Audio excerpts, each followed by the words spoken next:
दोस्तों, भारतीय जंगी जुनून और जारहियत किसी से ढकी छुपी बात नहीं है। भारतीय फ़ौज हो, मीडिया हो या फिर सियासतदान, इन सब में एक चीज़ मुश्तरक है और वो है पाकिस्तान दुश्मनी। और पाकिस्तान दुश्मनी में ये लोग इस कदर मुश्तइल हैं कि इन्हें दुनिया के किसी इदारे और कानून की कोई परवाह नहीं है। गुज़िश्ता दिनों एक टीवी चैनल रिपब्लिक टीवी पर एक शो के दौरान भारतीय रिटायर्ड मेजर गौरव आर्या ने यह इंकशाफ किया कि उसके पास बलोचों के तमाम बागी ग्रुप्स के लीडरों के मोबाइल नंबर मौजूद हैं और वो इनसे राब्ते में हैं। मेजर ने मज़ीद ये भी भड़क मारी कि वो बहुत जल्द बलूचिस्तान को आज़ाद करवा लेंगे और पाकिस्तानियों को वहाँ जाने के लिए वीज़ा लेना पड़ेगा। दोस्तों, भारत का बलूचिस्तान में बागी ग्रुपों को उभारना और इनकी मदद करना कोई नई बात नहीं है। माजी में भारतीय सर्विंग ऑफिसर का रंगे हाथों पकड़े जाना इस बात की सबसे बड़ी दलील है। याद रहे कि हाल ही में अमरीकी सेंट्रल कमांड ने BLA यानी बलूचिस्तान लिबरेशन आर्मी को ग्लोबली दहशतगर्द तंजीम करार दिया है और ये भी कहा है कि इनकी मावनत करने वाले भी दहशतगर्द तस्वर किए जाएंगे। दोस्तों, भारतीय मेजर जिसने ये इंकशाफ किया है, ये पहले भी कई दफ़ा झूठी खबरें और पाक फ़ौज के ख़िलाफ़ हर्जा सराई करने की वजह से तवज्जो हासिल करने में कामयाब रहा है। ये यूट्यूब पर एक डिफेंसिव ऑफेंस के नाम से चैनल भी होस्ट करता है, जहां इसका मशाला फैक्ट्स को तोड़ मरोड़ कर पेश करना और पाक फ़ौज के ख़िलाफ़ हर्जा सराई करना है। ये शख्स जो बज़ाहिर ख़ुद को डिफेंस एनालिस्ट कहता है और ये बावर करने की कोशिश करता है कि ये न्यूट्रल है, लेकिन दर हकीकत ऐसा नहीं है। ये इंडियन मीडिया में मौजूद उस हुकूमत नवाज टोले का हिस्सा है जिसका काम झूठी खबरें फैलाना और प्रो गवर्नमेंट एजेंडा फैलाना है। इसकी वीडियो को देखकर ये अंदाज़ा लगाना मुश्किल नहीं है कि इसकी डोरें कहाँ से हिल रही हैं। आगे चलकर मैं आपको प्रूफ के साथ ये साबित करूँगा कि कैसे इन जैसे लोग सिर्फ़ और सिर्फ पाकिस्तान दुश्मनी पर मबनी एजेंडा फैला रहे हैं। मैं आपको इसकी वीडियो के कुछ क्लिप भी सुनवाऊँगा और फिर 1 बाय 1 उनको गलत भी साबित करूँगा। तो आइए पहले आपको सुनवाता हूँ कि ये WHO की रिपोर्ट्स हैं और UN की रिपोर्ट्स हैं कि पाकिस्तान में वाटर इमरजेंसी डिक्लेयर होने वाली है 2023-2024 में।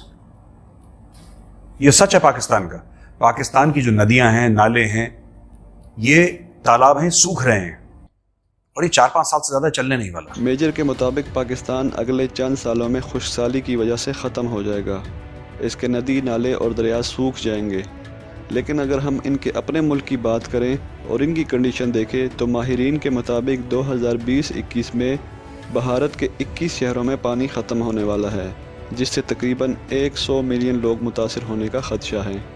भारत में आज भी सिर्फ 33% आबादी है जिन्हें ट्रेडिशनल सैनिटेशन की सहूलत मैसर है और भारत में फैलने वाली बीमारियों में 21% बीमारियां गंदा पानी पीने की वजह से होती हैं। China Pakistan economic corridor is almost dead. कुछ हो नहीं रहा उसमें। अब पाकिस्तान मेजर के मुताबिक CPEC बिल्कुल डेड प्रोजेक्ट है जिसका कोई फ़ायदा नहीं है।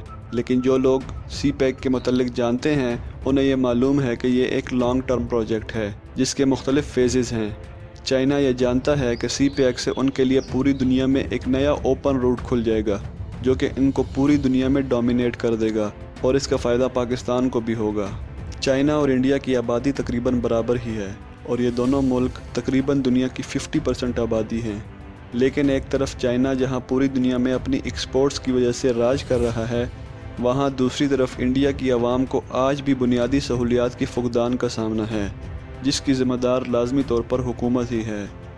इंडिया पूरी दुनिया में सिर्फ एक ही चीज़ में मशहूर है और वो है झूठ बोलना। झूठ बोलना इन लोगों की घुट्टी में शामिल है। एक रिपोर्ट के मुताबिक इंडिया इस वक्त पूरी दुनिया में झूठी खबरें फैलाने वाली 265 के करीब वेबसाइट्स चला रहा है। 72 साल निकल गए, कश्मीर बनेगा पाकिस्तान। हर 5 फरवरी को छुट्टी होती है पाकिस्तान में। ये कश्मीर सॉलिडारिटी डे बनाते हैं, क्या मनाते हैं अपना। फिर क्या हुआ उसका? आप 1 इंच कश्मीर ले पाए? मेजर 1 इंच कश्मीर की बात करता है। क्या आपको आज़ाद कश्मीर नाम की कोई जगह का इल्म भी है जिसे आप पाकिस्तान ऑक्युपाइड कश्मीर कहते हैं, जो पाकिस्तान के कंट्रोल में है, जबकि जो कश्मीर इन लोगों के कब्ज़े में है और इन लोगों ने पिछले 20 साल से वहाँ 10 लाख फ़ौज उतारी हुई है। सिवाय निहत्ते लोगों को मारने के वहाँ इन लोगों ने किया क्या है? इनकी फ़ौज की प्रोफेशनलिज्म को पूरी दुनिया अच्छी तरीके से जानती है। एक रिपोर्ट के मुताबिक 68% भारतीय फ़ौज के पास जंग लड़ने का सामान ही नहीं है और जिनके पास है वो आउटडेटेड है। اور وہ لوگ ہر وقت روتے ہوئے نظر آتے ہیں۔ دوسری طرف پاکستانی فوج ماڈرن اکوپمنٹ سے لیس اور ہمارے پاس جنگ لڑنے کا وسیع تجربہ اور جذبہ بھی ہے۔ ہماری فوج نے ماضی میں ایسی جنگیں لڑی ہیں جن کی پوری دنیا معترف ہے، جبکہ ان کی فوج احمقوں کا ٹولہ ہے جو کہ صرف اور صرف بڑھ کے مارنے کو ترجیح دیتا ہے۔ آپ دیکھیں 20 کروڑ سے زیادہ کی پاپولیشن ہے پاکستان کی۔ پاکستان بناتا کیا ہے؟ آپ تھوڑا تصور کریں اس چیز کا، 20 کروڑ کا ملک یہ کہہ رہا ہے، پروڈکٹ کیا بناتا ہے پاکستان؟ میجر پاکستان کی ایکسپورٹس کے بارے میں بات کر رہا ہے۔ اسے نہیں معلوم کہ پاکستان کی ایکسپورٹس کی ایک لمبی فہرست ہے۔ پوری دنیا میں استعمال ہونے والے 70% فٹ بالز پاکستان سے ایکسپورٹس ہوتے ہیں۔ پاکستان کا کپڑا پوری دنیا میں ایک اپنا مقام رکھتا ہے۔ فیبرک پروڈکٹس، چاول، گارمنٹس، سرجیکل آئٹم اور اس کے علاوہ پاکستانی made tanks, anti tank missile اور انشاءاللہ بہت جلد 3rd جنریشن ایئر کرافٹ بھی پاکستان ایکسپورٹ کرنے والا ہے۔ یہ جو جنرل آصف غفور کہتا ہے نا، وی ول سرپرائز یو، یہ اپنی قوم کو چورن کھلا رہے ہیں۔ بچوں کو چورن یا لالی پاپ دے دیتے ہیں، اپنی قوم کو چورن کھلا رہے ہیں۔ جنرل آصف غفور صاحب نے صرف یہ کہا نہیں کہ وی ول سرپرائز یو، بلکہ ہم نے تمہیں سرپرائز کیا بھی ہے۔ دن دہاڑے تمہارے بارڈر کے اندر گھس کر تمہارے جہاز کو نشانہ بنانا اور پائلٹس کو کیپچر کرنا یہ پاکستان کے علاوہ اور کوئی بھی نہیں کر سکتا تھا، اور پوری دنیا کے سامنے تمہیں ذلیل کیا اور تم لوگ کو یہ دکھایا کہ جنگ کس طرح لڑی جاتی ہے۔ لیکن اگر شرم و حیا نام کی کوئی چیز ان میں ہوتی تو یہ دوبارہ جنگ لڑنے کا نام نہ لیتے، لیکن ڈھیٹ پن کی انتہا انڈیا پر ختم ہے۔ اب ہم بات کرتے ہیں ریپبلک ٹی وی کے بارے میں۔ ریپبلک ٹی وی کی اگر ہم بات کریں تو یہ چینل جسے ابھی وجود میں آئے ہوئے صرف 3 سال ہوئے ہیں، اور ان 3 سالوں میں ہی اس چینل کو کئی مقدموں اور جرمانوں کا سامنا کرنا پڑا ہے، جس کی وجہ ان کی بائس رپورٹنگ اور براڈ کاسٹنگ کوڈ کی وائلیشن ہے۔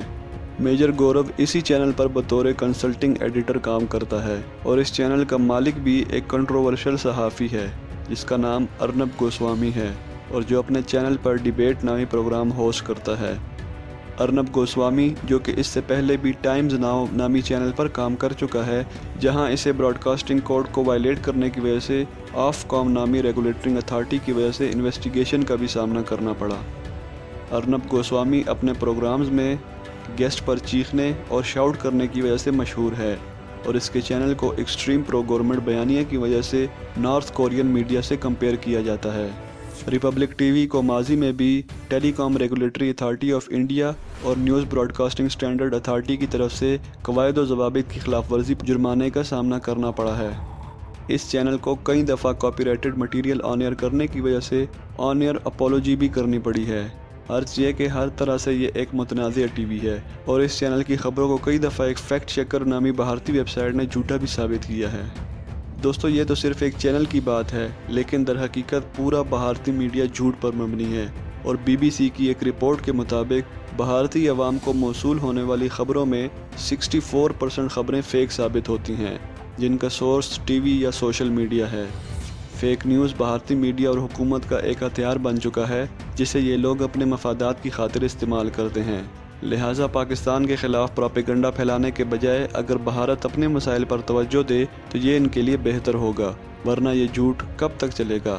آخر کسی دن تو عوام کے سامنے سچ آ ہی جائے گا۔